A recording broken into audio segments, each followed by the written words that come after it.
Good evening. Hello. And welcome to the members of the Center for Global Humanities, and members in this audience, and folks watching us throughout the state. I am Anwar Majid, and the director of the Center for Global Humanities at the University of New England. I want to remind, if you're like me and take our speaker, Bill McKibben's message to heart, I want to remind all of you that our center, with its dedicated staff who have made this event possible tonight, is committed to building a better community through the power and joy of ideas.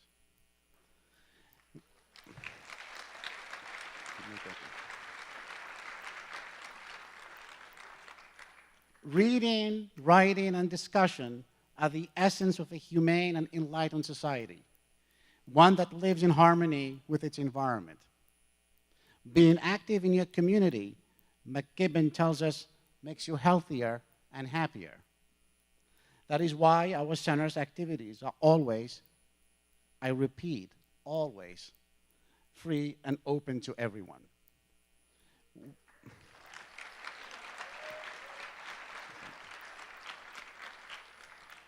We serve good cheeses at our receptions, by the way, too. The only thing we ask is that you join us in sustaining our programs by no more than your active participation. Just come and be here.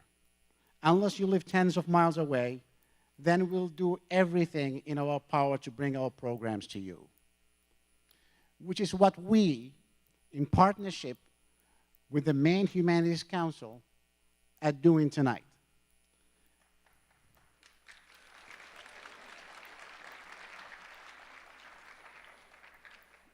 We are transmitting this event live to libraries in Lewiston, Belfast, Holton, Bangor, and our own Portland Public Library. People have read McKibben's book, Earth, the one with 2 A's in the middle, and select scholars will facilitate a discussion following this broadcast. I am also glad to be able to bring you Bill McKibben to the stage. For a while, between his activism and the demands of the media, I wondered.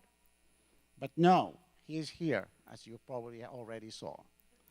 Bill is, as you know, the author of a dozen books about the environment, beginning with The End of Nature, which was published in 1989, which is regarded as the first book for a general audience on climate change, and his moving manifesto, Deep Economy, published in 2007. He is a founder of the grassroots climate campaign 350.org and has coordinated more than 15,000 rallies in at least 189 countries since 2009. Time magazine called him the planet's best green journalist, and the Boston Globe said in 2010 that he was probably the country's most important environmentalist. Mr. McKibben is the Schumann Distinguished Scholar at Middlebury College and holds honorary degrees from a dozen of colleges, including the Universities of Massachusetts and Maine, the State University of New York, and Whittier and Colgate colleges. In 2011, he was elected a Fellow of the American Academy of Arts and Sciences. We have no better guide to the state of our planet today, nor a better defender of what's left of our chances in these turbulent times than Bill McKibben. Please give him your warmest welcome, your best ears, and your strongest support. Bill McKibben.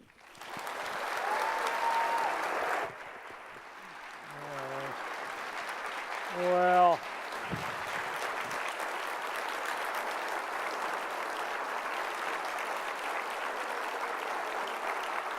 thank you very much. I can't actually see a damn thing, so I just assume you're out there. It's a real pleasure to be here tonight. First of all, it's a real pleasure to be in this grand schoolhouse. What an amazing place this is, and also to be talking over the computer to Belfast and Bangor and Lewiston and Holton. I've been to all those places, even to Holton, and this is a very good low-carbon way of getting around Maine. It's a gorgeous school, and it's a beautiful night. It almost looks like one of the first real winter nights, you know. It was so beautiful to see the snowbanks and that nice sunset and the smoke rising straight up out the chimneys into the windless night, and all feels right with the world, which makes me feel all the guiltier for the kind of realization that my kind of job is to be a professional bummer-outer of people. And I apologize for that in advance, and I will try to end on a hopeful note. But first we are going to go through the valley for a little while on the theory that I know you all know about climate change and global warming, but understanding exactly where we are and the depth of the problem is pretty important for understanding the scale and size and pace of the kind of measures we need to take to cope. So that's where I'll start. I wrote the first book about global warming now 23 years ago in 1989. And at the time, we actually knew most of what we needed to know about climate change. We know that when you burn coal and gas and oil, you put carbon into the atmosphere, and we knew that the molecular structure of carbon traps heat that would otherwise radiate back out to space. Only thing we didn't really know then was how fast and how hard this was going to pinch, and the truth is it's pinching a lot harder and a lot faster than we thought it was going to. Partly that's because scientists, by their nature, are very conservative and always underestimate rather than overestimate. But I think more it's because of the psychological difficulty of understanding that things could really change. Human civilization evolved during the last 10,000 years in the period we call the Holocene, and it was a period of great stability. The atmospheric concentration of carbon dioxide stayed at about 275 parts per million, give or take 5 or 10 parts per million during that period. And as a result, we think the temperature stayed pretty darn stable too. Roughly globally average, someplace around 59 degrees. But the carbon concentration of the atmosphere is not at 275 anymore. Ever since the Industrial Revolution started and we started burning all that old biology and throwing all that carbon up in the air, the number has been going up. It stands today at about 392 parts per million and rising about 2 parts per million per year. That's already increased the temperature about 1 degree of the planet. And we're pretty sure that there's another degree in the pipeline from carbon we've already emitted. The ocean holds the heat for a while, but not for very long. Now, 1 degree doesn't actually sound like all that much. I mean, if it was, 30 degrees when we walked in here and 29 when we walk out, no one will be able to tell the difference. It turns out, though, that the planet can tell the difference. It adds up to about 3/4 of a watt per square meter of the Earth's surface of extra solar energy. And that turns out to be enough to make very large changes. What do I mean? Well, everything frozen on Earth is melting and precipitously. I can't tell you, probably everybody here is younger than I am, but there might be 1 or 2 people out there who can remember those first pictures that came back from Apollo 8 of the Earth, this blue-white marble floating in the black void, and they were very beautiful pictures, and they are as out of date as my high school yearbook picture is, because since 1968, we've lost about 40% of the summer sea ice in the Arctic. The Earth does not look that way anymore. The seas themselves are about 30% more acid because chemistry of seawater changes as it absorbs carbon from the atmosphere. That's an enormous effect. maybe the most pronounced thing that we've seen in the last few years, and the one I'll just concentrate on for a moment, is changes in the Earth's hydrological cycles, the way that water moves around the planet. And these are driven by a simple fact, maybe the most important fact for understanding the century that's coming at us now, which is that warm air holds more water vapor than cold air does. So the atmosphere is about 4% wetter on average than it was 40 years ago, and that is an astonishingly large change in a basic physical phenomenon, one we think stayed more or less stable for that period of the Holocene. But the Holocene is over. We've moved out of it in the lifetime of the people in this room into some new thing. And one of the features of that new thing is this much wetter atmosphere. It means that we've loaded the dice for drought and for flood, and we're seeing both in amazing numbers. Last year, 2011, in the US, the meteorologists have just sort of finished totting up the figures, is by far the most extreme weather year for which we have records. That is, a much higher number of states of the Union in condition of either flood or drought in the course of the year than we've ever seen before. The numbers and the images are really pretty startling. Think about that drought across the American Southwest, Oklahoma and Texas. A drought so deep that it was drier and hotter than the Dust Bowl years. It never had been, and there's never been hotter summers measured on this continent than the ones that Oklahoma and Texas endured. And as a result, we saw more acreage burned across the Southwest in wildfire than ever before. And really, it was almost otherworldly.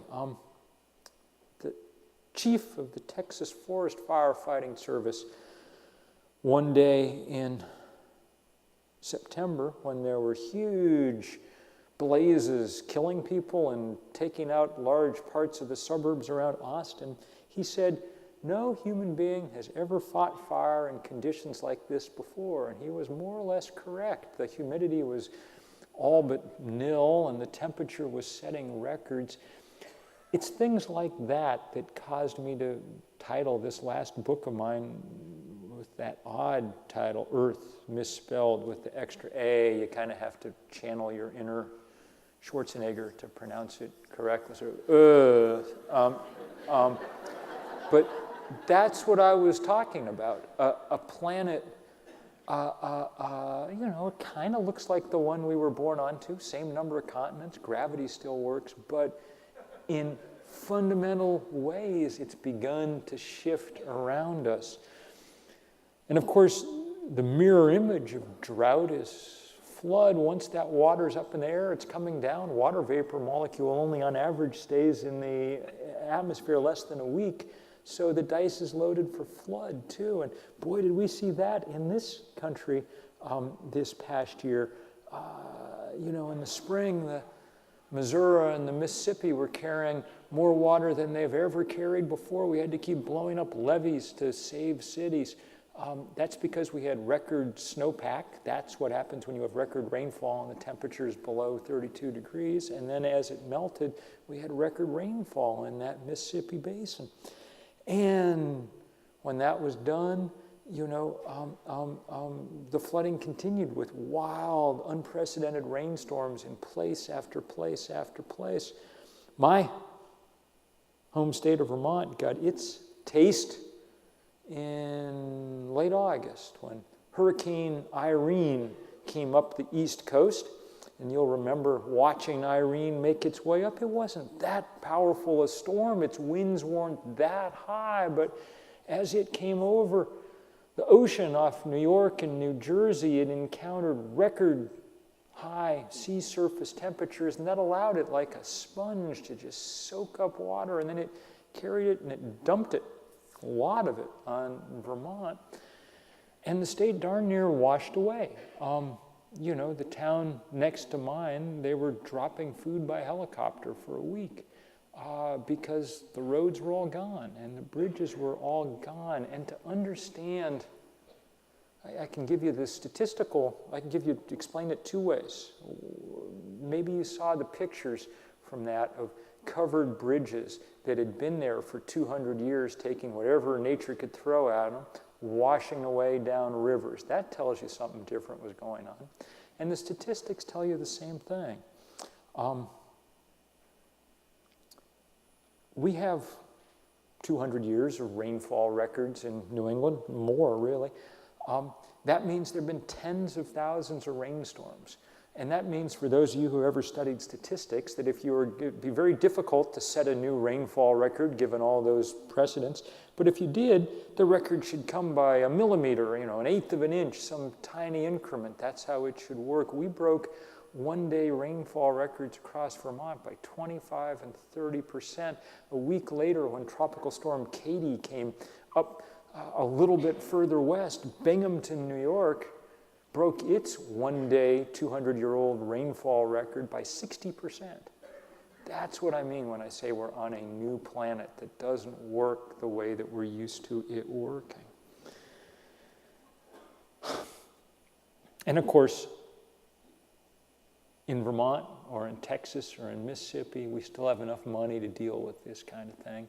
Exactly the same thing is going on in the rest of the world, someplace every day, and often in places that do not have the money to even begin to deal with it. So there's horrible drought right now underway, absolutely epic and record drought across the Horn of Africa in places like Somalia.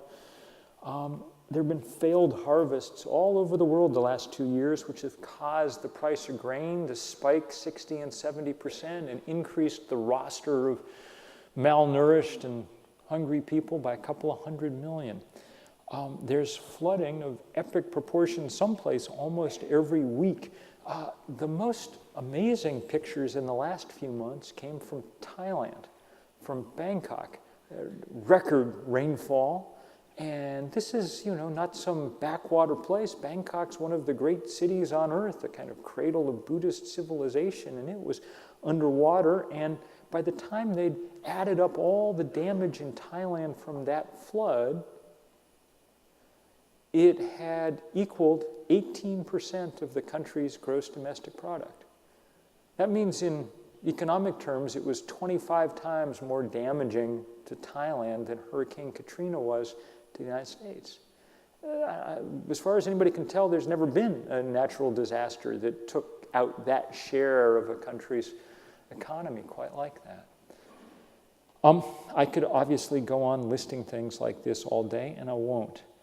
The things I want you to understand are that we're still in the relatively early stages of global warming.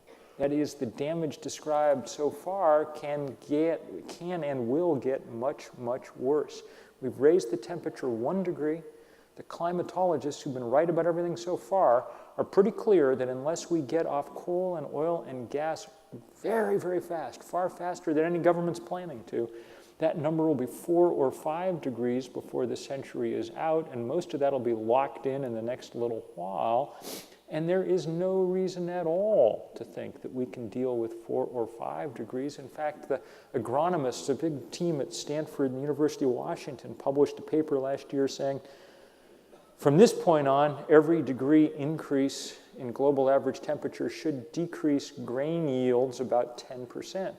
And we're, as I say, starting to see that with these bad harvests. Try to do the kind of mental math in your head. Take what you know about the world and then imagine it with 20 or 30% fewer calories.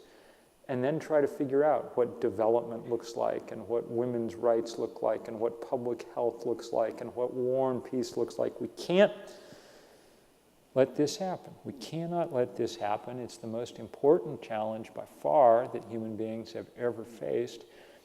And we've got to get to it, and that's what I want to talk about. Part of the response is to make our lives and our communities more resistant to the change that's coming. And in the process, make them, in fact, much more ecologically sound and less a cause of this problem. And that's a very good thing to do, and we can see it starting to happen in local ways that are really beautiful. And I know that Maine's been leading in some of these. Maybe the most obvious, it's what's been going on with local agriculture in the last little while, watching the rise of the farmer's market and things over the last 15 years has been a great pleasure. It's the fastest growing part of our food economy, local agriculture. It's now reached the point of real meaning. Last year, the United States Department of Agriculture reported that for the first time in 150 years, there were more farms in America instead of fewer. And that's really good news. And it means that, one of the deep demographic trends in our society has bottomed out and reversed. And it's good news for many reasons. So the farmer's market is a beautiful symbol of all kinds of things. It's obviously ecologically sounder.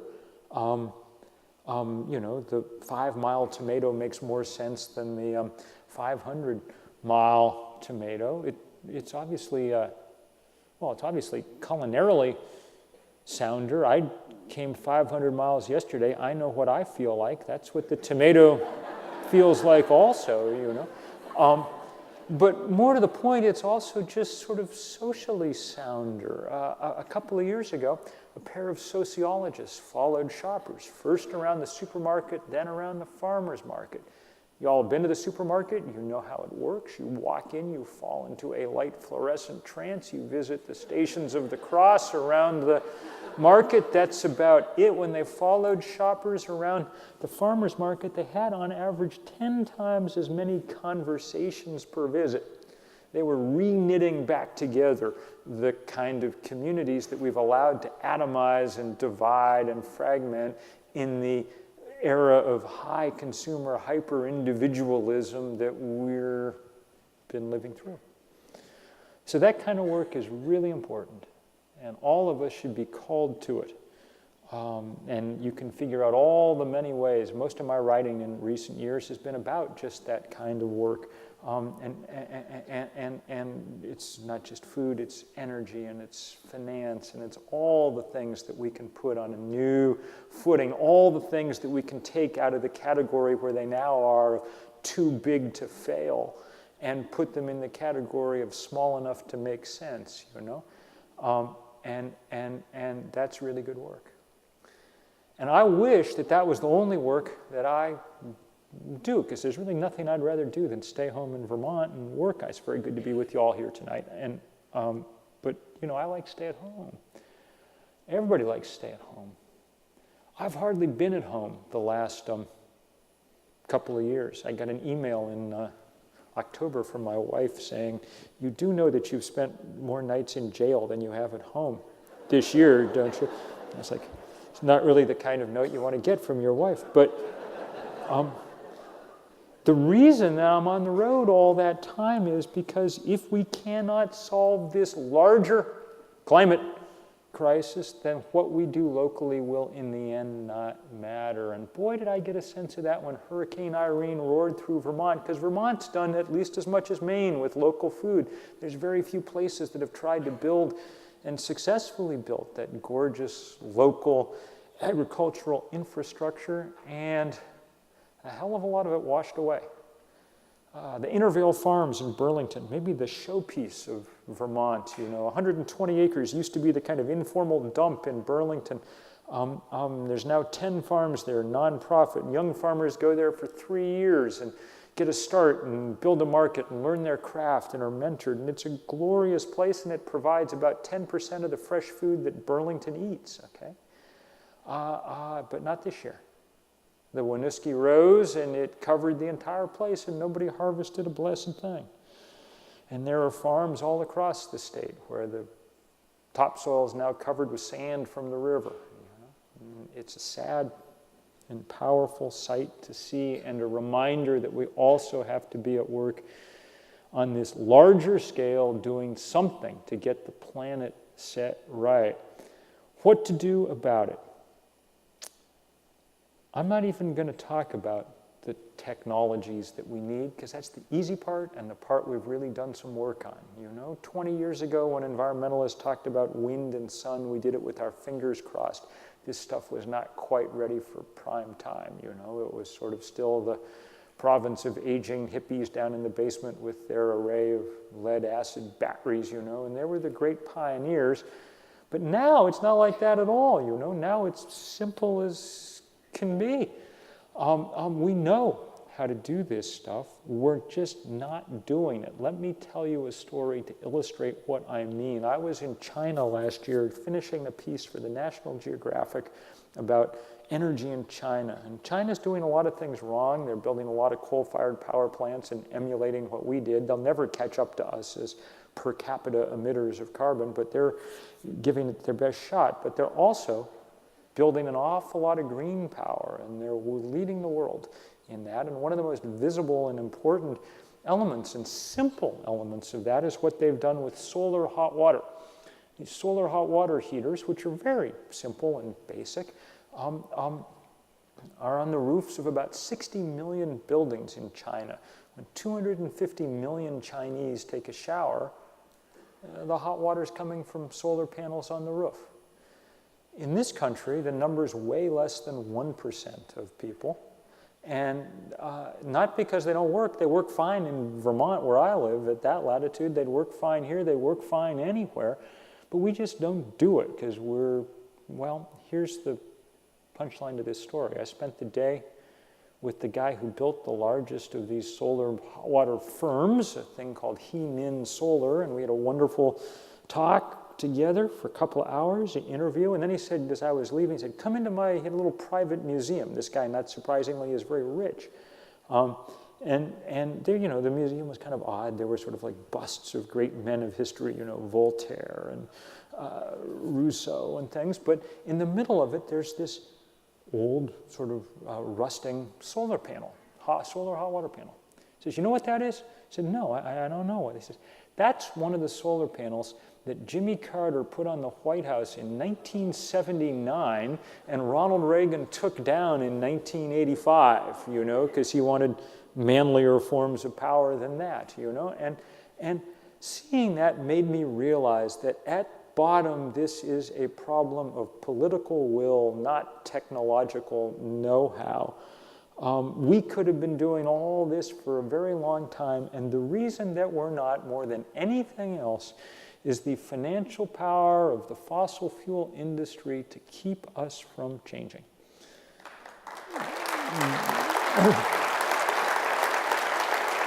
They are by far the most profitable business the world has ever engaged in. Exxon last year made more money than any company in the history of money. Okay?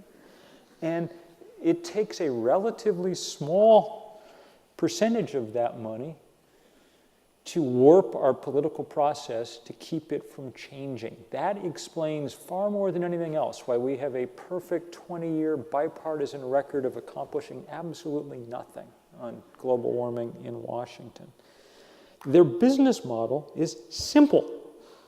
We get to use the atmosphere as an open sewer into which to dump our main waste product, carbon, for free. Okay? That's why they're so profitable. Nobody else gets that sweetheart business deal.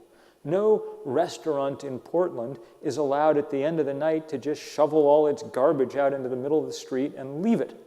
Okay? If they were, they'd make more money. They'd be more profitable. But they would also soon, the city would be overrun with rats.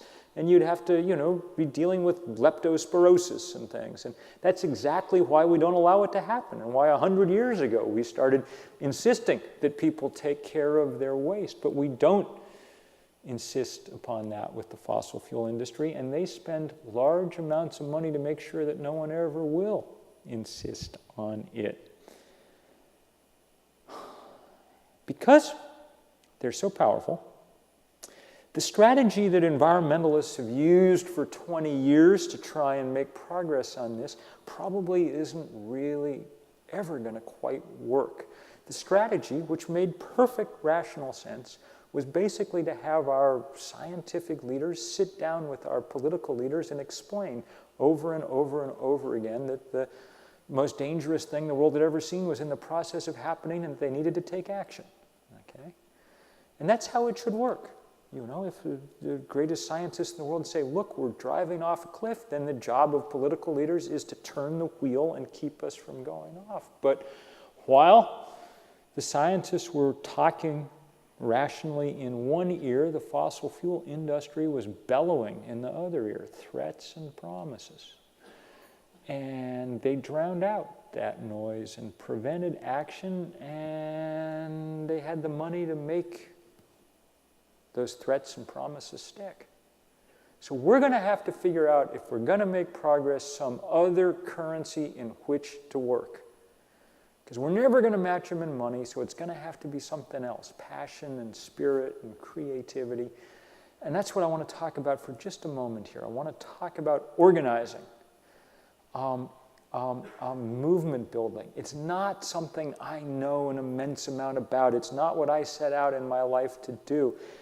In fact, just the opposite. I'm a writer. Writers are people who are self-selected to want to sit in their room and type. Okay? It is hard for us to get up on stages and talk to people and go out and have meetings and, you know, I took my, someone had me take the other day on the line one of those Briggs-Meyer or whatever it's called, personality tests. And I was off the introverted end of the chart, you know? I mean, it was painful. But in the last few years, we've done our best to figure out how to organize and make a difference. I'll just tell you quickly the story about 350.org. In the winter of 2008, well, we'd actually, in the fall of 2007, which came after the summer with the huge, great Arctic ice melt and really just panicked scientists calling me all the time and things. We decided we were going to have to try to do global organizing, which is a ludicrous thing to even imagine because the globe is a huge place, and also because everyone insists on speaking their own language, which makes it very hard to organize. But we wanted to try to do it. I called up my friend Jim Hansen at NASA and said, you know what? Since we're going to have to work across language boundaries, we can't use words, we're going to need numbers. What's the number? How much carbon is too much? And he said, you know, I've been wondering that same thing myself. And he and his team spent a few months producing a paper that came out in January of 2008, maybe the most important scientific paper of the millennia to date. And what it said was that any value for carbon in the atmosphere greater than 350 parts per million was too much. In fact, they said, see if I can quote it still, said any value in that, greater than that is not compatible with the planet on which civilization developed and to which life on Earth is adapted. Okay, so that's strong language. And stronger still if you know, as I told you earlier, that we're already at 392 parts per million. We're already too high, and so to read that was a kick in the teeth in a sense. It meant we're never going to solve global warming. We're just going to keep it from getting worse than it otherwise would. Okay? We're fighting not for the world that we knew, but to prevent a world that we can't imagine. But the number was good because we said to ourselves, at least we'll be able to take this Arabic numeral and we'll mean the same thing every place, you know, in Maine and in Moscow and in Mongolia and wherever else. We'll be able to speak the same language. And that was good that we had that advantage because we didn't have too much else. The we in this case was me and 7 people your age, 7 seniors at Middlebury College in Vermont, where I teach a little. They were seniors, so they weren't done with school, but they were done with school, if you know what I mean. And 7 was actually a very good number because there are, in fact, 7 continents, so each one of them took one. And the one that took the Antarctic also had to take the internet, you know, because it's kind of its own continent. And off we went, and we tried to organize. We tried to find people like ourselves around the world. You know, they're not environmentalists everywhere, but everywhere there's someone concerned with public health, with hunger, with war and peace and social justice and development, all the things you can't do. I mean, all the things no one's working on in Thailand right now because they're still trying to, drain people's homes and keep them, heads under cover and so on. Those are the people we found. And we said to them, well, if we didn't know what we were doing, and we said, we're going to just try to have a sort of day that's a kind of coming out party for this number, try to inject it into the bloodstream of the planet so that people, more than anything else, understand from it that we're already too high, that global warming is not some future abstract problem, but something happening right now all around us. And we did training camps for young people in Turkey, for Central Asia, in the Caribbean. We did one in Johannesburg. We brought a couple of kids from every country in Africa down to Johannesburg. Most had never left their country before, been on an airplane, but they were fantastic organizers, and they all fanned out across Africa and Asia and every place else. And we knew they were working. We didn't know how, you can't just Skype everybody all the time easily in every place in the world, so we didn't know exactly what was going on. But we told everybody October 24th, 2009, that would be the first day when we would do this. And we got the sense that it might work 2 days early, October 22nd. We're sitting in the office, in a little borrowed office in Manhattan, around one room with a table and 8 of us there with our laptops open, tapping away press releases and things. And the phone rings, and it's a bad satellite phone connection from Ethiopia. And there's a 17-year-old girl on the phone, Lily, one of these girls. She and her sister had come down to South Africa, her 18-year-old sister, and they were our organizing team in the country of Ethiopia. And Lily was in tears, pretty much, and she said, the government's taken away our permit for Saturday, for our big rally. So we're doing it today before they can stop us. And we're so sorry. We don't mean to jump the gun. We don't want to spoil it for people. We were so looking forward to doing it at the same time as everybody else. And there are 15,000 people out in the street right now in Addis Ababa chanting 350. And so I was like, Lily, don't worry about the date. It's okay. And,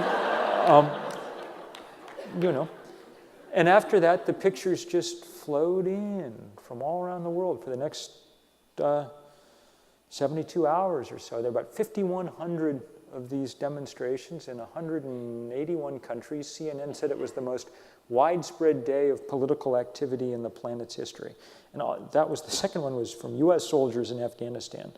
350 with sandbags said, we're parking our Humvee for the weekend and walking, I'll just flip through a few of these, just mainly because I want you to see who your brothers and sisters are around the world who are working on these things. And the thing that I want you most to notice about, because the thing that struck me, was that this trope I have heard 1,000 times in my life, that environmentalism is something for rich white people who have taken care of their other problems, and if you had to worry about where your next meal was coming from, you wouldn't be an environmentalist. It's simply not true. Most of the people that we work with around the world are poor and black and brown and Asian and young, because that's what most of the world is made up of. And oddly, they are every bit as concerned with the future as anybody else, maybe more so, because the future bears down hard on you in those categories. And so there's pictures coming from places I'd never heard of, and we had 300 big demonstrations across India. There's the India Youth Climate Network, and places we couldn't identify. There's someplace in Buddhist Asia, and places that were really poor. That's someplace on the Congo River above Kinshasa. They didn't even have a digital camera. They tried to develop the picture in someone's home darkroom. It obviously didn't come out so well, so they wrote in what their banner had said. But it just moved me to pieces to see people in, that's what Conrad called the heart of darkness in his slightly Eurocentric way once upon a time. But there they were, and the same all over the world. Huge involvement and beautiful and that's from the Space Needle in Seattle. That's the colors of the Venezuelan flag. That's, hopefully they didn't stop for too long.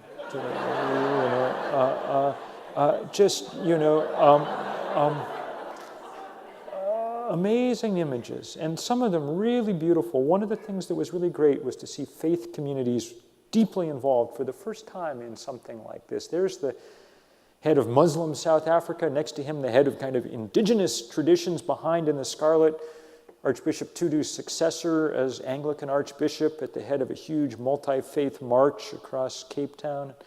Pentecostal school. There's the most important evangelical college in America, a place where a few years ago there would not have been an environmental demonstration, but it was very good to see it happening.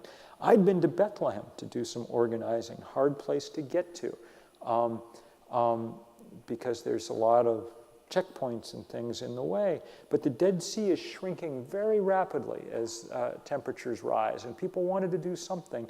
There were too many military barriers to get across, so the Jordanians said, we'll make the 3 on our shore, and the Palestinians said, we'll do the 5 in Palestine, and the Israelis said, we'll do the 0 on our beach. And it was a beautiful thing, and a reminder that it might be a good idea to put aside some of our other concerns every once in a while to deal with the ones that really overpower us. And we had a lot of that kind of global Scrabble going on, big numbers, and we looked for iconic places. So in India, palaces, but it was an autumn Saturday in America, so there's the Syracuse cheerleaders helping us out in front of 100,000 people at Syracuse, and just everywhere around the world, place after place, including all around Maine, just beautiful, beautiful stuff going on. There's a lot of good climbers that you can. There's the banner. You can see how big it is now. Find it there on the wall of the canyon, Soweto, heartland of resistance to apartheid. They did 350 bungee jumps that day, but the best part of it was that they strung the bungee line between the cooling towers of a defunct coal-fired power plant. And they sent a note just saying, this is the best use for coal-fired power plants going forward. And they were absolutely right. There's my daughter in there someplace, in our sap buckets, because our eastern forest will not fare well in this. 300 big demonstrations across China. Not an easy place to do this. One of them got busted up by the police, but most went okay. There's the China Youth Climate Network making a human wind turbine, and if you look carefully behind them, you can see the edge of the largest wind field on the planet, place after place after place. Our friends in the Maldives, the most magnificent country involved in this in the whole world. Beautiful place, paradise, 1,200 islands strung across the equator in the Indian Ocean, white sand beaches, a culture that stretches back 5,000 years. The highest point in the archipelago is about 1 meter above sea level. Okay? The odds of that 5,000 becoming 5,100 are slim. But they're doing everything they can. By 2020, they'll be the first carbon neutral nation on Earth. They are building windmills and things as fast as they can, even though they're a poor country. And they're doing all the kind of, there's the Student Government Association holding its meeting in the lagoon to demonstrate the problem, Amazing place, entirely Muslim nation, completely involved in this work. And well, they should shame us all a little bit with their work. And it was a beautiful day, and it was the lead story on Google News for 36 hours, partly because we were in interesting places, but mostly because the people who were involved didn't look like what other people thought environmentalists looked like, That 0 in that picture from Yemen, that's all women in full black burqa, We don't, it doesn't look like Sierra Club, at their meeting. But that's the point. They're just as,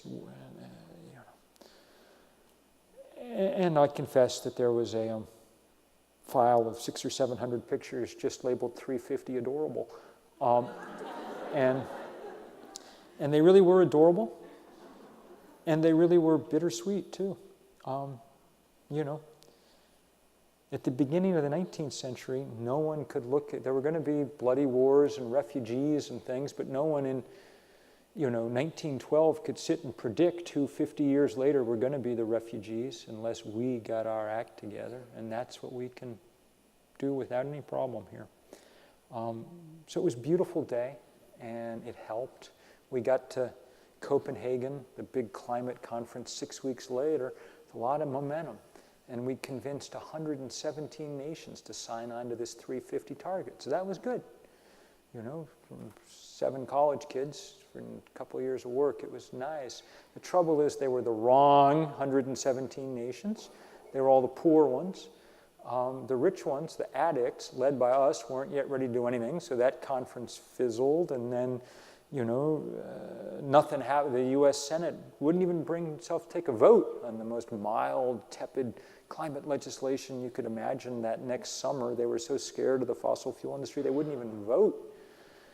And I was worried all this movement would fall apart. People would just be so depressed, but happily people are made of sterner stuff than I, and we've had 2 more of these big global days of action, and they've just gotten bigger and bigger and bigger.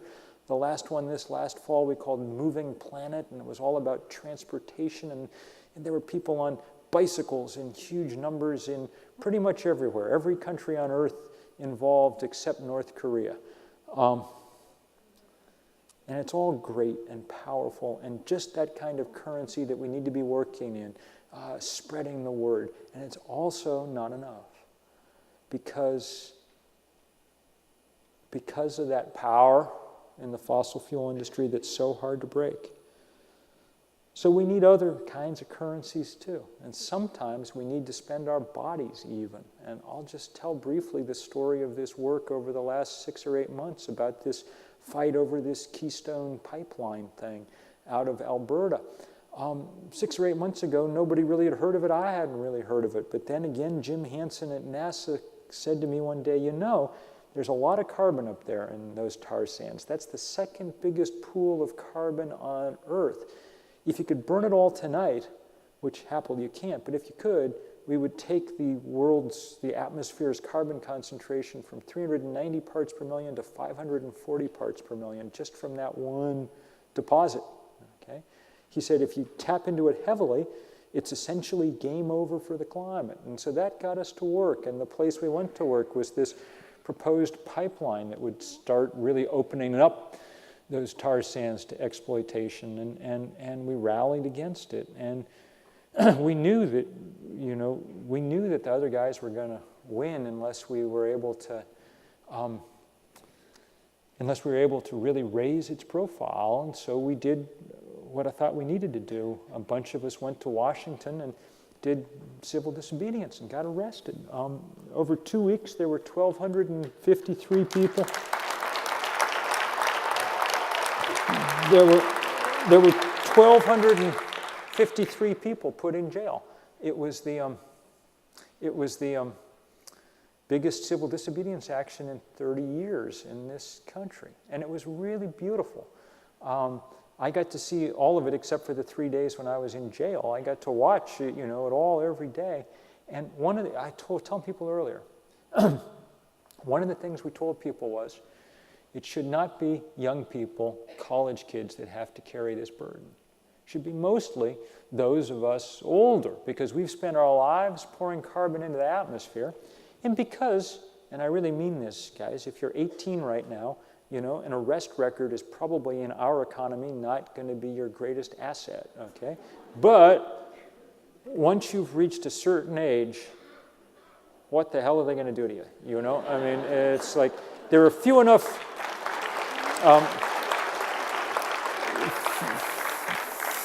things that get easier with age, but that kind of calculation is one of them. And so it was great. We didn't ask people how old they were. That would be rude. We asked them, who was president when you were born? And the biggest cohorts came from the FDR and the Truman administrations. Okay, so that was good.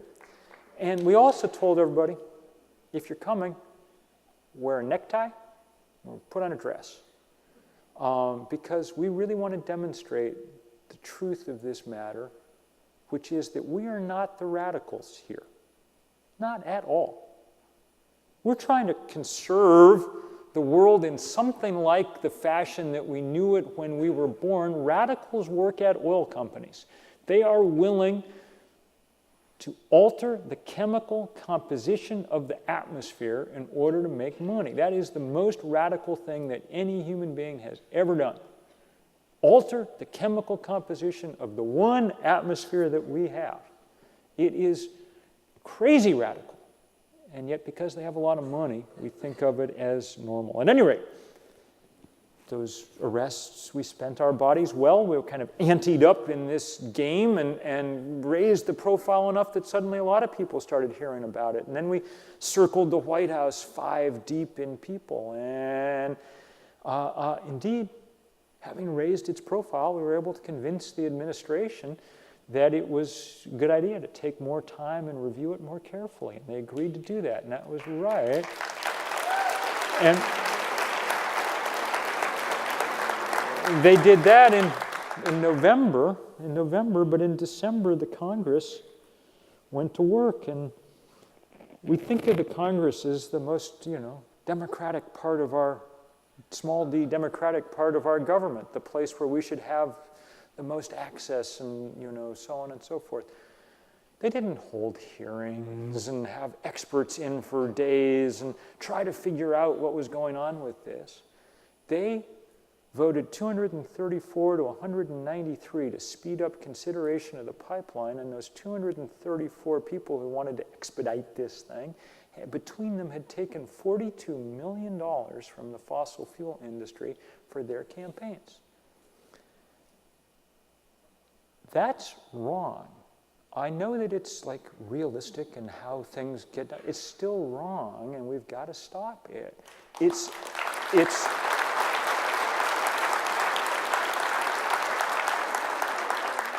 I was saying to people earlier today, I gave a little talk at the Portland courthouse today because there was a little demonstration to mark the 2nd anniversary of that Citizens United thing, that sort of opened up fully the money spigots for corporate America and interfere in our political life. And I said, this is just, it's cheating. If the Patriots make the Super Bowl and Bob Kraft, the owner of the Patriots, is caught giving money to the referees beforehand, it's a national scandal. Everybody would be outraged. But if Exxon does it, then it's okay. That's crazy, and we've got to stop it. Right now, last week, the House, the Congress, told the president that he had to make a decision within 60 days, which was ludicrous because they don't even have a route yet for the pipeline. How are you supposed to evaluate it? And so the president, quite bravely, the other day said, no, we're going to deny the permit for this thing.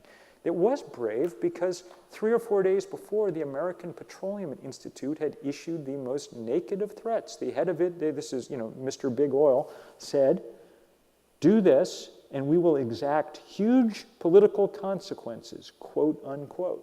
So Barack Obama did not just the right thing, but the brave thing. They have...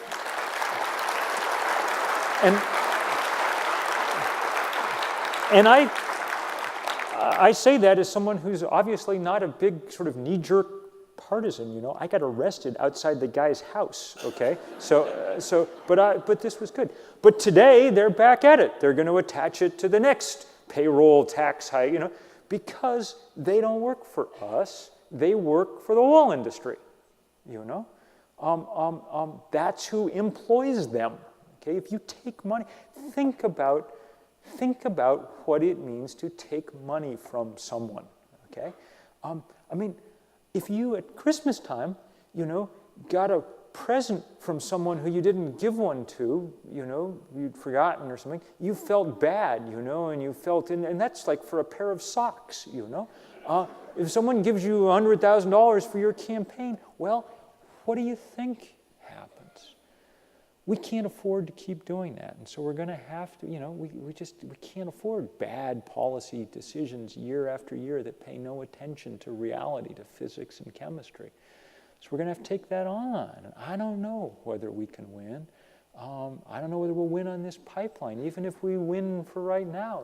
It's a temporary victory. All environmental victories are temporary, and stopping one pipeline doesn't stop that much.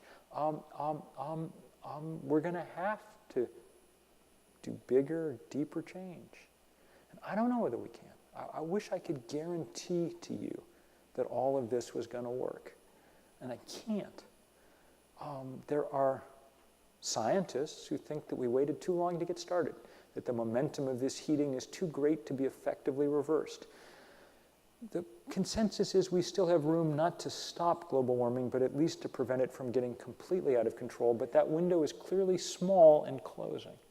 There are political scientists who think it's impossible, that there is too much money on the other side. So far, they've been right. If you were a betting person, you would bet that we weren't going to be able to do anything to beat them.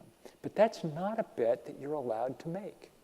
The price of being a morally awake person when the worst thing that ever happened on the planet is in the process of happening is to get up in the morning and try to figure out what you can do to change those odds, even with no guarantee of victory.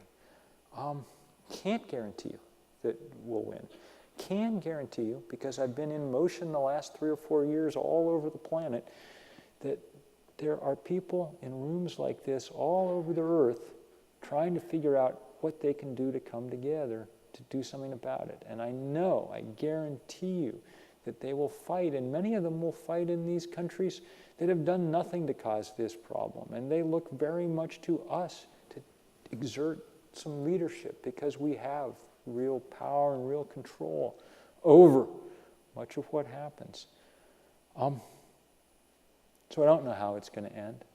I do know that it's going to be a fight, and I do know that I look forward to doing it, fighting it shoulder to shoulder with you all and seeing how it comes out. And I thank you enormously for coming here tonight and listening to me. Thank you.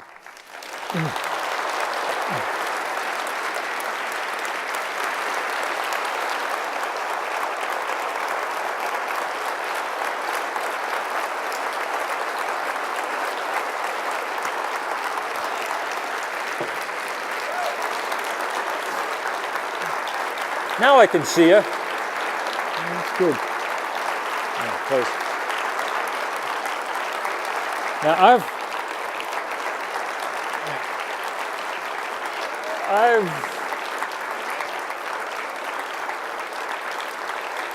as is often the case, okay. I fear I've rattled on longer than I should, but onward, we have time for some questions from here and from those yes, we do. Far-flung points across Maine, yes? So. Yes, we do.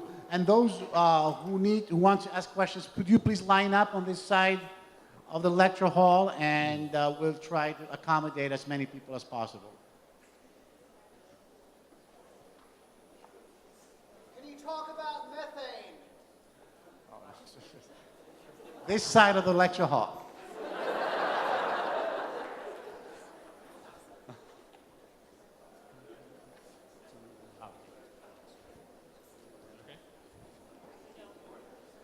My question is about methane.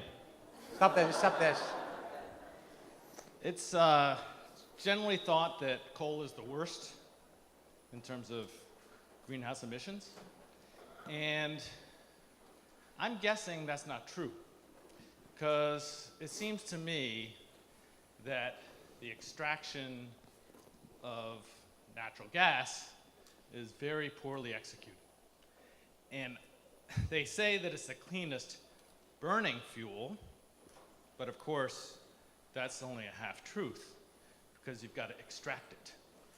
So my guess is that there's a lot of methane being leaked while they extract the natural gas, and then that is the worst fuel that we can pursue. So this is a very interesting question, and let's back up and just think about energy in general right now. We've essentially run out of the easy stuff, okay? When people talk about peak oil, that's what they mean. So, there's no longer, Saudi Arabia is running dry. We're no longer able to count on that kind of easy stuff. What we should have done once we figured that out was say, okay, that means we really should go to work, not just because of global warming, but for lots of reasons. We should quickly go to work on this renewable transition. But instead, what we've tended to do is say, This means we should quickly try to find what hydrocarbons we can around the planet. And so we have, for instance, we've gone after extreme energy. We've done deep sea drilling, we've done mountaintop removal, we've done tar sands, and we do this, what you would call fracking for natural gas. Exploding things a mile or so beneath the surface, exploding small bombs, really, to fracture the subsurface geology so more gas will leak out. And your suspicion is correct about what it is that's, what results when that happens. We don't actually really know all the details yet because no one's studied it. We're just going ahead and doing it. But the first studies indicate that you release enough methane. When you burn methane, it's cleaner than coal. But if you release it, CH4, if you release it directly into the atmosphere, if some of it leaks out, then it's much more potent molecule for molecule greenhouse gas. 20 times more potent. Yeah, or more, depending on how you measure the, over what time frame you're interested in. I'm just trying to find a couple of numbers here. My guess is that when they frack, they're not collecting it all, and it's leaking. Yes, so the first studies seem to indicate that that's the case, and that, in fact, it's at least as dirty as coal. The point is that we can't make any of these calculations about what we should do rationally because we don't have any price on carbon or other greenhouse gases to reflect the damage that they do. And because of that, we end up doing things that turn out to be crazy. You would not go near the tar sands if you had a price on carbon because it wouldn't pay. It would be too expensive to do. So the fight against, we need to fight all these things piece by piece. Let's stop fracking, let's stop this pipeline, let's do all that. It's very important to do. But we really can't, we're like the little Dutch boy in the leaking dike, and we're way out of fingers.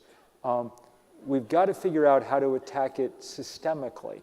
And that's why increasingly we're doing our work around this money and politics stuff. We'll be up on Capitol Hill on Tuesday with 500 or 1,000 people in referees' shirts, okay, blowing the whistle on Congress, pointing out that we have to change the series of subsidies that we give to fossil fuel industries. And the biggest of that subsidy is the right to just use the atmosphere as an open sewer.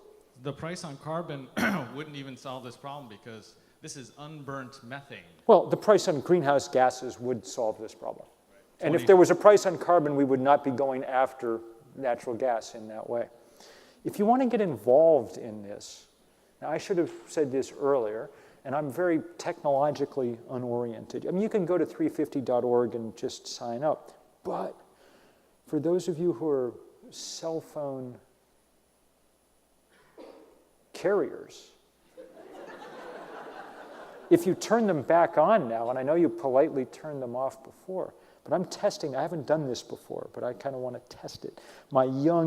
Where I live, cell phones don't even work, so I don't even really, it's outside my ken, but that makes me a tiny percentage of the world's population now, because no matter where you get, back of beyond in Bangladesh or something, people have cell phones. Well, if you text to this number, 50555, 50555, if you text the word, it's not really a word, but it's close to a word. If you text the word plug-in, all one word, Plugin, plug-in, to that number, then you'll be on the list to get the kind of action updates and things from 350.org so we can keep track of you and put you to work, because everybody's got to work. That's the problem, or that's the opportunity. We need you in this fight. And as I said before, we need you in this fight, old or young, okay? Because everybody's got things they can bring to it now. And it's powerful and moving to see that happen.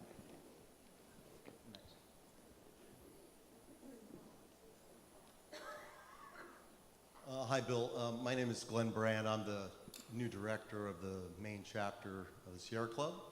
And as many of the people here know, we're launching a campaign to stop this pipeline from bringing tar sands through northern New England, through Vermont, New Hampshire, and ending up in South Portland and shipped to the Gulf Coast and elsewhere. And I was hoping that you would comment on that. Sure. It's, you know, it doesn't look like it's absolutely immediate threat to happen tomorrow, but I'm very glad you all are keeping an eye on it and working, mobilizing to keep it from even getting started. And the same kind of thing is going on all over the place. One of the things that the oil companies keep saying is, oh, if you don't have the Keystone pipeline, we'll just put another pipeline in hither and yon. They usually say, we'll put a pipeline into the Pacific so we can send all this to China, and then won't you be sorry? Which is odd because the pipeline the Keystone pipeline was going to the Gulf of Mexico and everything was going to get exported anyway. But in fact, the people up in Canada are fighting that pipeline, and they're fighting it really well. A majority of Canadians oppose that so-called gateway pipeline, and the First Nations people up there are doing a fantastic job, and now you guys are holding down the fort here. One of the things that was best about this pipeline fight was that for once, the whole environmental community was working in tandem together, and the Sierra Club was a huge part of it. Mike Brune, the wonderful new leader of the Sierra Club, and all his crew were doing a great job, and everybody was. And that was really good to see, because it's, the sort of division in environmental community, the sort of endless multiplicity of environmental groups and things has been somewhat of a problem over the years, and it was really fun to see that change. So thank you enormously for your work, and we'll help however we can.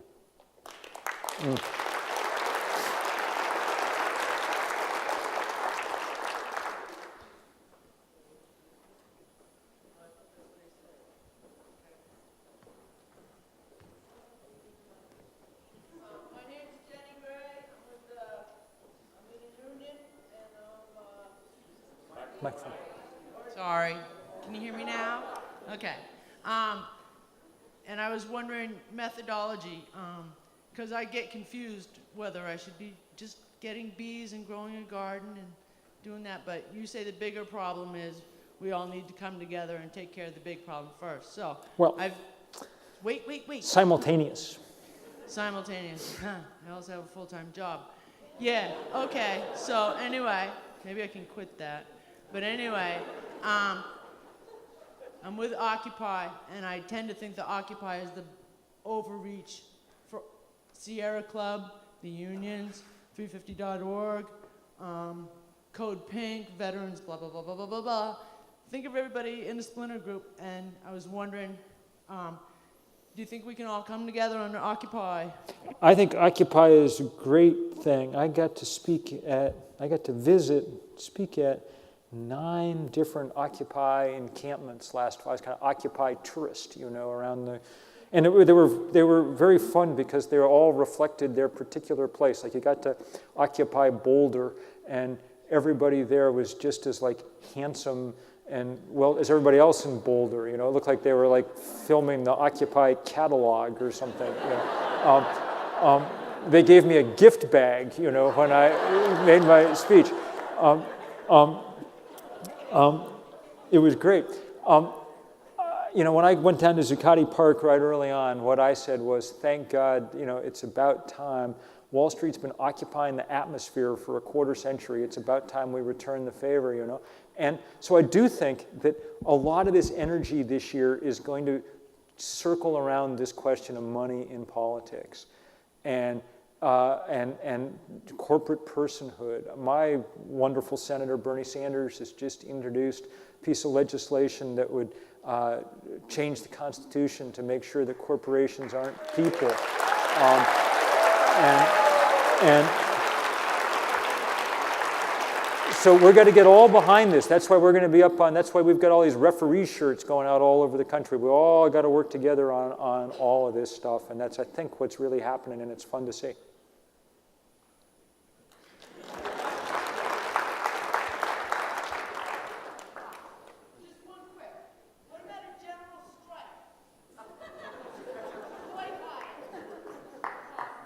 Possible. There's many, many things we can try.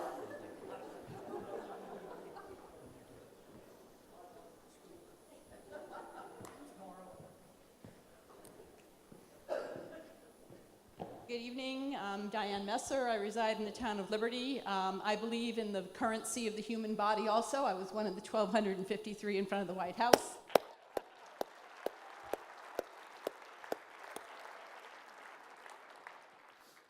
A little bit of my question was already stolen. I guess that's hard to avoid when you got a lot of creative thinkers all in the same place. We're heating up the atmosphere, sorry. My question was going to be, I realize you feel most comfortable in the mantle of writer and scholar and educational opportunities for all and understanding and learning, but like it or not, you've been thrust into the spotlight of political activist. And what you hit on earlier about Senator Bernie Sanders introducing the amendment, the need for an amendment to take corporate personhood away. There's a lot of other people in this country that are working towards that also. Yes. And I would like to see that be a central focus of our action from here on out, because Absolutely. that is the root of the control of all this money and buying our congresspeople. Absolutely. And I was saying to people earlier when we had this little discussion on campus, you know, for me it's really important in a sense as a writer, because words, I take words seriously. And it's really worth remembering that corporations aren't people. That is to say, people, you know, are interesting and complicated and sometimes perverse. We do have instincts and selfish drives and things that lead us in one direction, but we also have lots of countervailing forces. We can remember our ancestors. We can imagine our children. You know, there are powerful, strange forces that corporations know nothing about, you know, like sex. There are, you know, things that head us in all, you know, that sort of turn us around, like religion and art, that often have us acting in ways that you wouldn't predict from our particular. We're complicated. We're not perfect, obviously. We're complicated. Corporations aren't evil, they're simple, okay? They're, you know, I was saying earlier, they're like, if you want to think of them as an organism, they're, you know, they're like single-celled organisms on a petri dish, and you put some sugar at one end and they all wriggle in that direction, okay? And that's as it should be. That's why they're useful, because they're good at, you know, organizing themselves for one purpose and one purpose only, and that's why, properly regulated, they're useful things, okay? But they're not people. They don't, that's not only that they don't deserve the title, they're just a very different thing. And that single-mindedness is what should disqualify them from participating in political life in that way, because they're not subject to all those other things that have turned us into the sort of creatures that might be able to keep this civilization up and running. Might not too. We're going to find out in the next, you know, the next period's going to be a test of whether the big brain was a useful adaptation or not, you know. Whether or not it's connected, I think in the end, whether or not it's connected to a big enough heart to get us out of the trouble that it's gotten us into. We'll find out. If you'll permit me one very brief follow-up on that. We've seen what kind of misfortune we've had trying to push this agenda on the national level, but a lot of people have taken it to their communities, to their towns, to their counties, to their states, and right here in the great city of, well, we're close enough to Portland, sorry, no disrespect to Westbrook, but in the great city of Portland, the city council has passed an ordinance denying corporate personhood. Well, I'm very happy to hear that, and I'm very pleased to report that in Ripton, Vermont, population 400, we've collected enough signatures at recycling last week that it'll be on the town meeting warrant in March. And as a veteran political analyst at town meeting, I'm virtually certain that we will join you in this thing come March. So.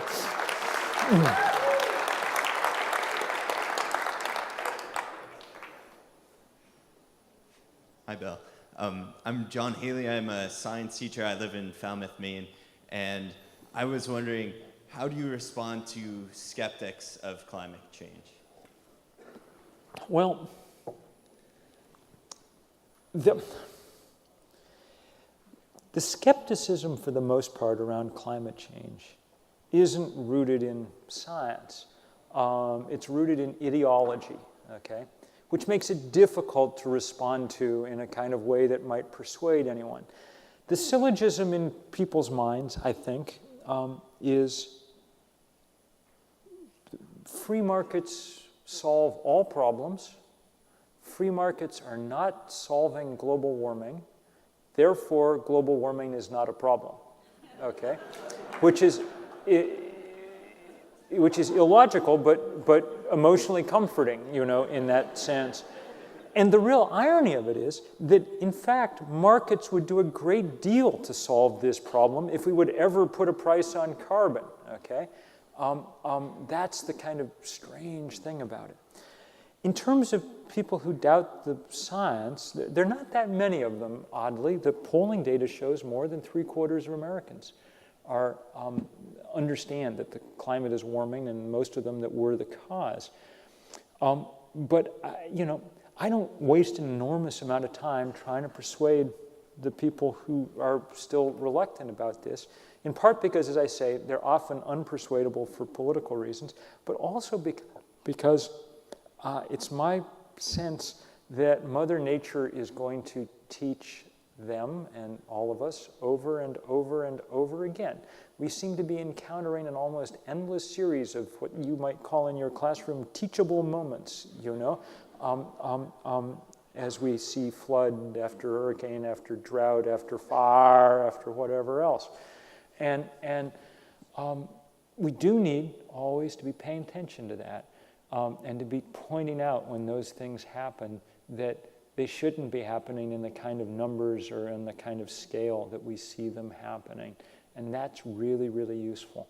And it's one of the reasons, oddly, that I've always found it easier to talk with people in rural areas than suburban areas about climate change, because the suburbs are kind of a tool for making you not notice the natural world around you, But people who live in the country, even though they tend to be politically conservative, also, there's really not that much to think about, so we think about the weather a good deal of the time,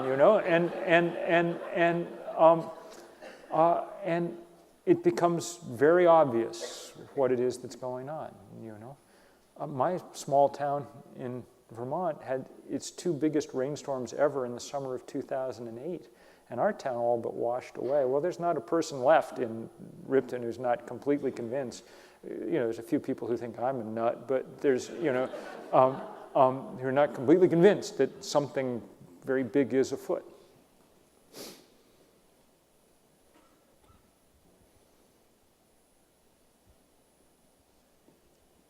Hello, my name is Sally Holmes, and I go to school in Waterville at Colby College. And I was wondering, in terms of developing countries, what are your views on paying for methods of transitioning away from energies that contribute to climate change? That's a very, very good question. So if the single biggest problem that we have in making this transition is the power of the fossil fuel industry, the second biggest is the gulf between rich and poor countries, okay? Because there's a lot of places that are very poor, and where the easiest way to become slightly less poor would be to do exactly what we did, which is burn up, dig up the coal that's lying all over the world and burn it, okay? And it's not sufficient to say to them, sorry, we've already filled the atmosphere, you find something else to, because unlike us, they actually, at the moment, they can't really afford to just skip straight to, it makes great sense to take them straight to solar energy or whatever, because they tend to be equatorial and because they don't have the built infrastructure that we do already. It would make, just as it made great sense to go straight to cell phones instead of installing telephone poles. But financially, we have to be there helping. It's both our moral and our practical duty, having become rich burning fossil fuel, to take some small percentage of that. And a pretty small percentage. I mean, you know, supposedly the fund that will be set up beginning in 2020 by the international community will be $100 billion a year to help all the poor countries of the world. But so far, no one stepped up to, you know, find out where that money's coming from. When you know, Citibank needs money, we step up and figure it out, okay? But when we have money for problems on an almost unimaginably larger scale where people would really be helped, we're not doing that yet. And it's one of the things we really need to work on, and it's probably the most important thing that we try to do at these endless series of international conferences like the one that just ended in Durban. The progress has been small, and I think it's probably one of the most important reasons that we work hard to elect generous and open-minded people to public office in this country, because we're going to need to go back to being a little generous and open to the rest of the world in the years ahead. Good question. Thank you.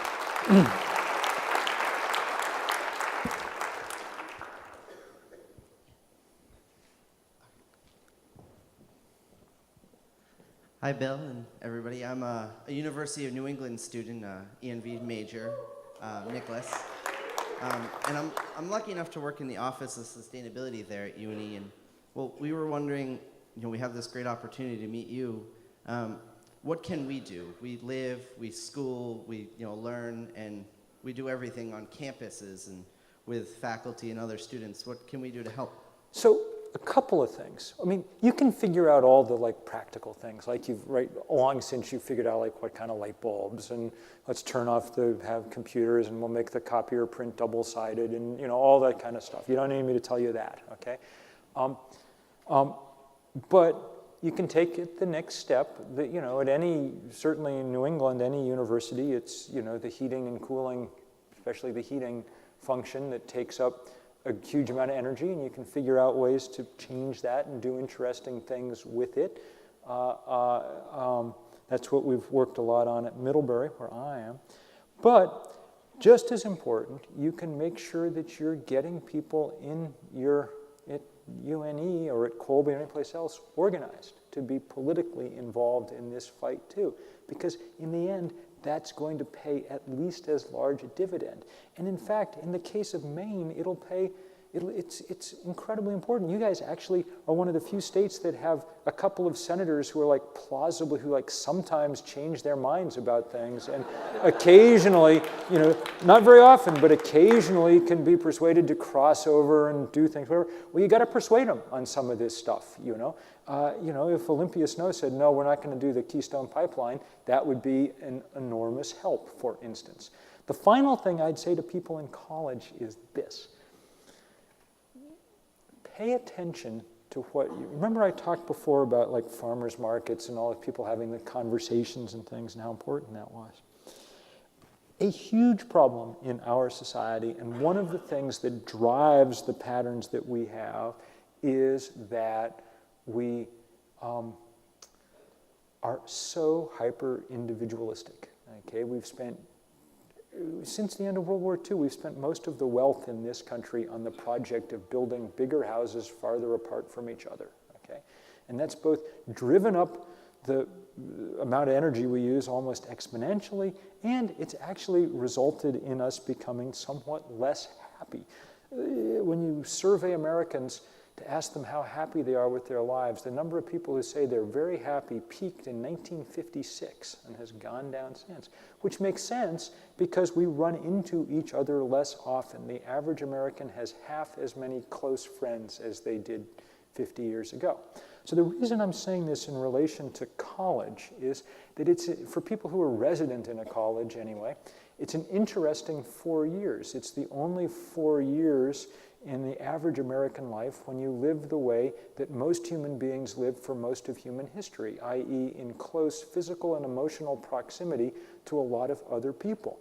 And that's why we like it. When when people wander back at reunion time, sort of, stagger across the campus saying, those were the best years of my life. It's not like I'm desperate to take Sociology 101 again, It's, I had a lot of friends. There were always people around to do things with. The irony of American higher education, of course, is that we take it as our mission to equip you to earn so much money that you'll never have to live that way again, you know.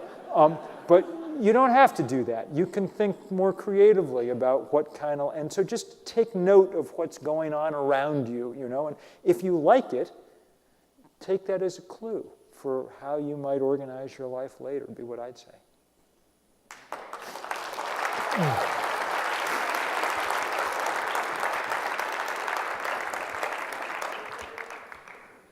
Hello, I'm Jasper Hansel, and I'm a student at Cape Elizabeth Middle School. And I would like to ask that it seems that climate change is a battle that people can't afford to lose. So it seems that America works in the way of whoever has the most money has the most voice. So how do people consider trying to use money to get a voice in Congress? Well, it's a good question. The problem with trying to outbid the fossil fuel industry is that they have, I mean, I'm not a theologian, but they have more money than God, you know, and so it's difficult to outbid them. And so I think it's one of the reasons why the best strategy for just what you're saying would be to limit the amount of money that people can give to candidates running for office, and that certainly that companies can give. I mean, Maine's taken some steps along this way. It's entirely obvious that we'd be a lot better off publicly financing campaigns, because now, instead of paying, you know, a fairly small sum to finance, we pay huge sums in. Think about what will happen later this year. We'll adopt a new budget, and it will include $20–30 billion in subsidies for the fossil fuel industry, okay? This is an industry that needs no subsidy. They are the richest industry on earth. Why we would give them more money? Because they've given small presents to congressmen in the form of campaign donations, and in return, those congressmen are now going to give them large presents back with our money, okay? That's how it works. So it would make a lot more sense to stop the present giving, you know? And make this a kind of clean system. I don't think we can outbid people, but I do think that if you've got someone running for Congress who's good, you should get out there and work your tail off for them. And beginning at your age, you can do immense amounts of things to make that happen. You know, you can knock on every door in your town and make sure that everybody knows that what young people want are this set of issues paid attention to. And that makes a great deal of sense. It never surprises me that the people who are, you know, so many of the people who work with us around the world are young people.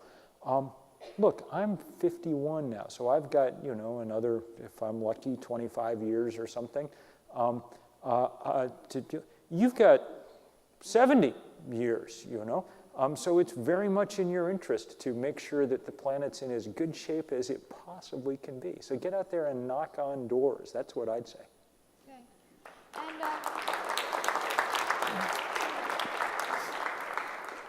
And one other thing that I just wanted to add is you said that businesses are like single-celled organisms. And one thing about single-celled organisms is they're pretty adaptable.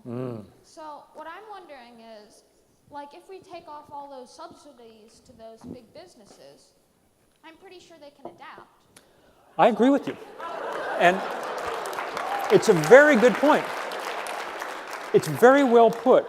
And if you think about it, I mean, that's what we're talking about. If we say we put a price on carbon, okay, we're going to make you pay for what the damage, well, then pretty quickly, Exxon and BP and stuff will decide we're not going to be in the tar sands business anymore, but we're energy companies, so we're going to be in the solar panel business, the wind turbine business, the geothermal business, the whatever it is. It's only because we let them pour the carbon into the atmosphere for free that they make such huge amounts of money, and they've become addicted to that stream of profit. And we really just have to say you can't do it anymore. Wow, that was a hard act to follow. My name's Liz Newman. I'm an architect in Portland, and in trying to make my work be more helpful, I try to do all the things that you probably know about. I was really happy to go to a conference a few years ago and find out that not only are we getting houses to net zero, where they produce all their own energy, but we're getting to net positive, where we're generating power for other things. And to me, this is a step in the direction of not just reducing and being less harmful, but in healing. And then 10-10-10 Day of Action, Portland offered 4 activities. One of them was called a permablitz, and I went, and it's a permaculture-based barn raising where 30 of us started a local lots trip to being planted as being used as a permaculture site. We did a composting bin, a hoop house, took out a bunch of grass to do blueberry bushes, on and on. And it made me start thinking more and more about dirt. So I'll try to keep this quick, but my question was, now when I look at a property with someone, or I'm going to put a house on it, I say, don't just think about being solar ready, think about being food ready. Is your house going to make a shadow on the best place where you or someone might want to be planting your own food later? And in permaculture, you can also heal by building soil. It's one of the fundamental things that you do is build up depleted soil. And I read that in farmland, you might be able to do the same thing. So when we're getting all these extra farms, or when other farms have all these problems, can you talk about large-scale ways of healing through agriculture? We do think that, and it's a very good question, and it's really good to hear about all the stuff. I mean, I remember seeing those pictures of what you guys were doing on 10-10-10 here. It was beautiful, and the permaculture stuff is so exciting. And one of the reasons we got to keep the climate in some kind of check is just so that we can, we can keep those sort of things going, and it's important. We do think that we can sequester more carbon if we treat agricultural soils in different ways. At the moment, we've taken almost all the organic matter out of our soils, and we use synthetic fertilizer to provide fertility and so on and so forth.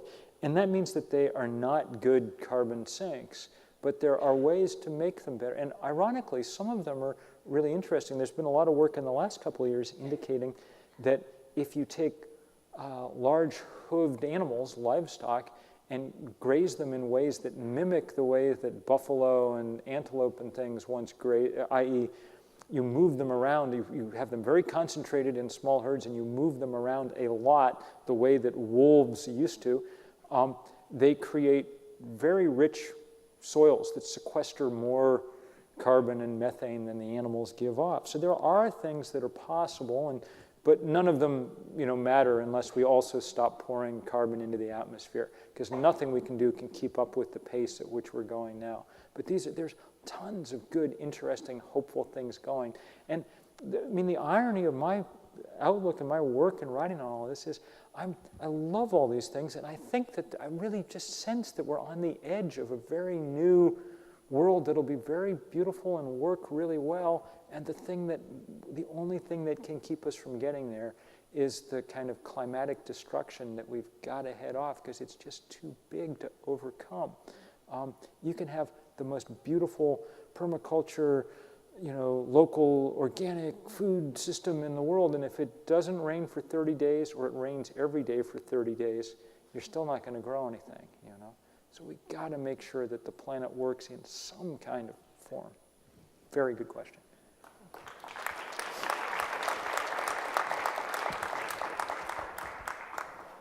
Hi, Bill. Bob Klotz. I'm with Occupy Maine TV, which is a blatant plug, but I was trying to stay to the end to give other people time. I appreciate your time for us to interview you earlier. One other question, and I don't know if you've spoken to the event on the 24th, but there's a great Keb Mo song called Victims of Comfort, and the line he has in it is that everybody wants to put on a party, but nobody wants to clean up. And we talk about an addiction to oil, but there seems to be an addiction to comfort or perceived comfort. And how do we speak to people who are really fearful that we're trying to take their comfort away? that fear seems to be a big part of it, addiction. I'm just wondering if you could speak to that. Yeah, it's a very good question. One of the important things always to do in a kind of consumer society is to have more fun than other people have.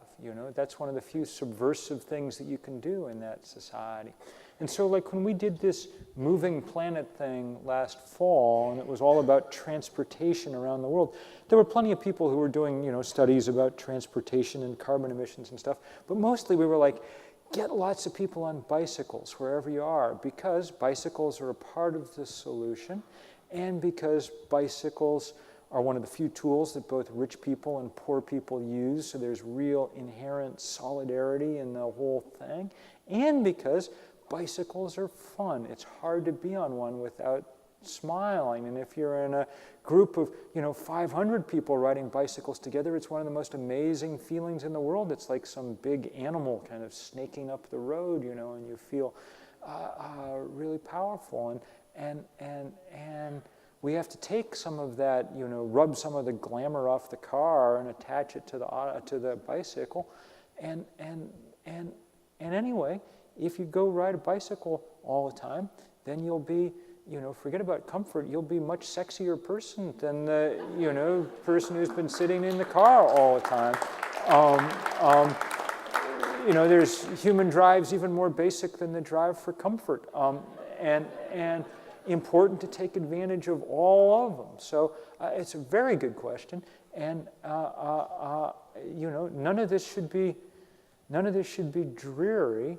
All of it should be kind of beautiful, and even the fight itself is kind of beautiful. Even going off to jail was kind of beautiful, and the sort of feeling of solidarity among the people sitting there in the cell overnight and things was really kind of powerful. I don't hope it doesn't happen again all that soon, but it was more than worth it. Not only was it worth it, it was. I'm glad it got to happen, and it's maybe on your bucket list something you should include. I'm 11 years old, and I just wanted to know what I could do. What the best thing I could do is to help. Sure. Tell me your name. Tell me your name. Molly. Molly. Good to meet you, Molly. Well, we've got tons of people at 350.org your age who are just terrific organizers. That's who puts together these big global days of action, for us. And we do a lot of them at schools and at middle schools and get kids involved. So all you need to do is just go sign up and then start thinking about the things that you're good at. So, if you're good at art, we need artists. If you're good at music, we need musicians. If you're good at talking to other people, we'll get you out there, knocking on doors and organizing. 11 is a perfectly good age to be doing all of this and doing it, that's really one of the things we've, realized. People who are 11 and people who are 78 and whatever are exactly as good at doing all this. And really, it tends to be people at these sort of far ends of the spectrum who are best at it in certain ways, because they're not quite as caught up in, making a living all the time as people in the middle. So I'm glad you're on board. Thank you. Hello, Bill Marino. I wanted to hear your thoughts on ridgeline wind turbines in the Northeast. Ridgeline wind turbines in the Northeast. Well, I won't speak for other places or people. I'm really hopeful that we'll get some up on Middlebury Gap, up above my house. We have a little old ski area up there, and it'd be a perfect place to put a few. We put up a wind testing turbine there last year, and before we could get much data from it, it blew over. So that struck me as a good sign. And I understand that there are aesthetic objections, and there's certain places where we shouldn't put them. If you got wilderness areas or you have to rip apart things or whatever, then don't do it. But I understand that there are aesthetic objections to it, and I guess I got to say, I think if those are the main problem, then that's not a good enough reason to oppose them. And I say that because, you know, when we're able to spin more wind power, we would displace some coal-fired power, usually someplace, you know. And when we do, that means that somebody who lives in, you know, West Virginia or Kentucky, it's that many fewer mountaintops that have to get blown apart. And the other thing about it is, whatever the aesthetic price or whatever we pay for some wind power, at least we're paying the price and we're getting the power. When we burn coal, the people who really pay the price are people in, you know, Bangladesh who watch the water rise and take away their farm, and they get dengue and whatever else. And they're getting none of the power and none of the benefit, and that's how it's been for a very long time.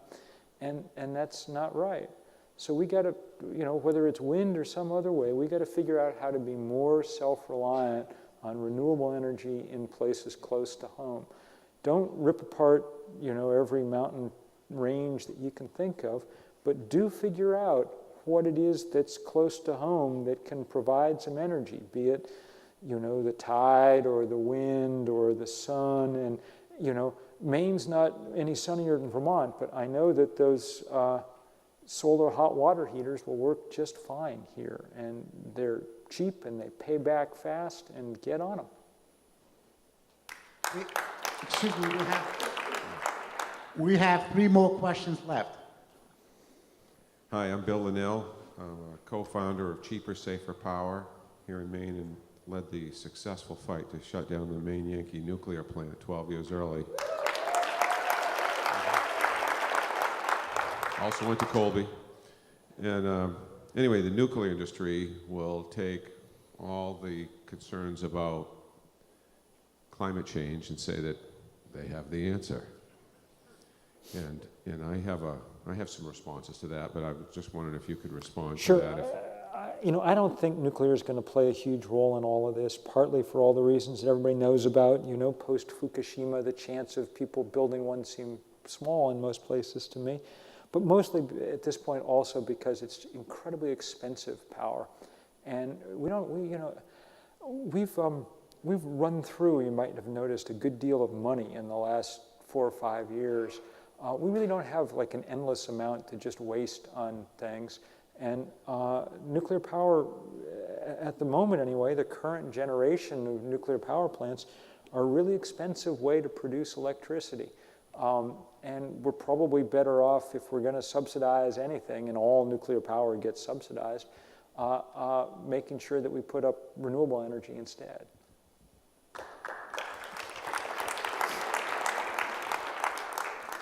Hi, Bill. I'm John Hink. I serve in the state legislature, and I serve in the state legislature, and you're running for something too, yes? I'm actually a declared candidate for the U.S. Senate.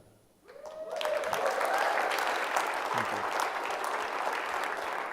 You know, I actually appreciate that you can come here and say that there are some people who are not good actors in this problem. You mentioned the oil companies. Years ago, I was involved in the lawsuit against the oil companies over the Exxon Valdez oil spill. I knew a little about climate change even then, and those 10,000 gallons at least didn't get burned and end up in the atmosphere, but that's not the way we want to go about it. Yes, that may not be the best plan for you. My question is actually this. You know, I feel, when I walked in here and saw how many people came to hear you speak, and you're speaking to people here and around the world, and the people involved in 350, I think collectively, they're more powerful than the oil companies. What do you have as ideas for channeling this energy and overcoming this little problem we have with the most wealthy, powerful industrial entities the world has ever known? Well, for the moment, you know, the campaign for this for this winter has a lot to do with things that people are talking about with Occupy and corporate personhood, and we want to make, hopefully these referee shirts will become a kind of meme that spreads around the country. Because I think the place where these guys are most vulnerable is over this sense of fairness. If this isn't something you'd allow in a,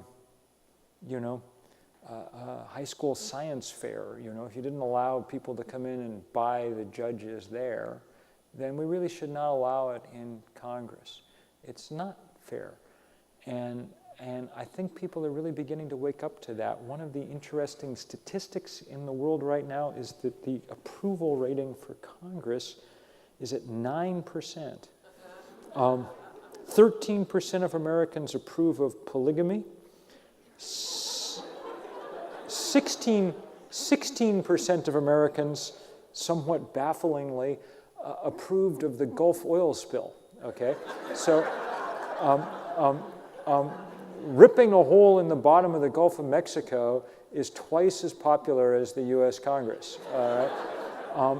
And it's because everybody knows that they're bought and paid for. The oil industry has, in essence, a harem on Capitol Hill that just waits to do what they're told. And that's wrong in every way. And the thing that keeps us from fixing it is our cynicism. We just think this is how it's always going to be, and they'll always win because they have all the money. We need to be aggressively naive about this, okay? I think we need to say, this is not right, this is not fair, it's not right, it makes no sense. We don't know how it got started, but it's time to stop it, okay? And we won't stop it perfectly all at once, but hopefully, we can begin to at least throw a scare into them. So if, we're going to have people all over the country, and they're going to be following around their congressmen with big signs pointing out how much money they've taken, and we're going to be making up, suit coats for them that look like those, uniforms that NASCAR drivers wear, with decals, logos for each of their companies, and it's shameful what's going on, and there needs to be some shaming done, I guess. It's not really, it was interesting. I started thinking about this in December because one of these Washington political magazines, the thing called Politico, had me to this speak at their annual year, and I was up on the platform talking about energy, and the other people on the panel were a congressman from Massachusetts, Ed Markey, and this congressman from the Midwest, a guy named Lee Terry, who was a big proponent of building the pipeline and things. So I'm not good at this kind of thing, and it was kind of awkward, and we were there in Washington, but he was a very opposite side, but we were, I was being polite, and then without even thinking twice about it, I just sort of mentioned, someone said, what caused, the Congress to take, I said, well, Big Oil just sort of deployed its fleet of congressmen, to try. And the guy next to me bristled, and he was like, are you saying we're bought off? And I was, I'm like a Methodist Sunday school teacher. I was like, I felt like bad, like I'd been rude. And I was like, I don't know, whatever. But at a certain point, I just said, but that is exactly what everybody in America thinks, right? You know that. You know that everybody, left, right, and center believes that about you, right? And it was a kind of interesting moment because it's just true, And I think if we start saying it and pointing out, not that it's a kind of futile thing that we'll never overcome, but that it's a bad thing that we need to overcome, that we have some chance. We've actually amended the Constitution 27 times before, so, that argues that we might be capable of doing it at 28th. We'll see.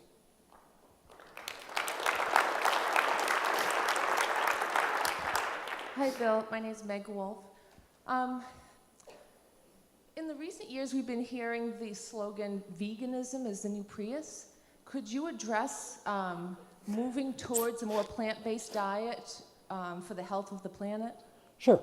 I think my old friend Michael Pollan is exactly right, eat, what's his slogan? Not too much, mostly plants. Yeah, I mean, I think it makes great sense. I also don't think you need to be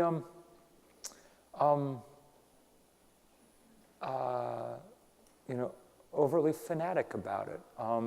One of the things, I spend a lot of time out in the rest of the world, and there are lots and lots of places in the world where people, one of the things that they really desire is to every once in a while have a little bit of meat with dinner, because they haven't, they don't get much and it tastes good and whatever. And I don't think that's to be frowned on. In fact, I think there's a lot to be learned from. If you're going to eat, one way to think about it is to say, if you're going to eat meat, not only should you go find good meat from good farmers doing good things in your neighborhood, but you should, tend to eat it the way that people do in the rest of the world, which is in small amounts as a kind of flavoring for kind of condiments, not the kind of large honking slab culinary technique that we have favored in this country,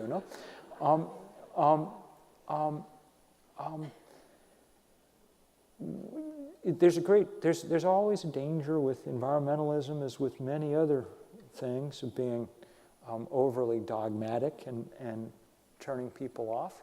And so it's good not to do that too.